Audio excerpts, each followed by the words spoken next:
Iran যুদ্ধ নিয়ে মার্কিন কংগ্রেসে মুখোমুখি হলেন মার্কিন পররাষ্ট্রমন্ত্রী মার্কো রুবিও এবং এক নারী কংগ্রেস সদস্য। যুদ্ধের ৯৭তম দিনে এসে খোদ আমেরিকার ভেতরেই ট্রাম্প প্রশাসনের যুদ্ধনীতি নিয়ে বড় প্রশ্ন উঠেছে।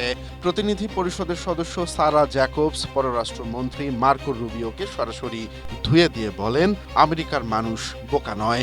এ সময় তিনি আরও বলেন, ইরানের ক্ষতি করতে গিয়ে আমেরিকারই লোকসান হয়েছে $100 বিলিয়ন। সাধারণ মানুষের পকেট কাটছে গ্যাসের বাড়তি দাম। তর্ক শুধু যুদ্ধেই থামেনি। সারা যখন রুবিওকে ২০২০ সালের নির্বাচন নিয়ে প্রশ্ন করেন, রুবিও তখন দায়িত্বের দোহাই দিয়ে কৌশলে তা এড়িয়ে যান। স্ট্রবেরি সুপার ডটেড ও ক্লাসিক ভ্যারিয়েন্টে সেনসেশন জাগুক শিহরণ। সারা সরাসরি খোঁচা দিয়ে বলেন, চাকরি বাঁচাতেই রুবিও সত্যি বলতে ভয় পাচ্ছেন। বিশ্লেষকরা বলছেন, ইরান যুদ্ধ মার্কিন অর্থনীতিকে যেভাবে পঙ্গু করছে তাতে সাধারণ জনগণের ক্ষোভ এখন চরমে, যা কংগ্রেসের এই উত্তপ্ত বাক্যযুদ্ধেই স্পষ্ট হয়ে উঠেছে।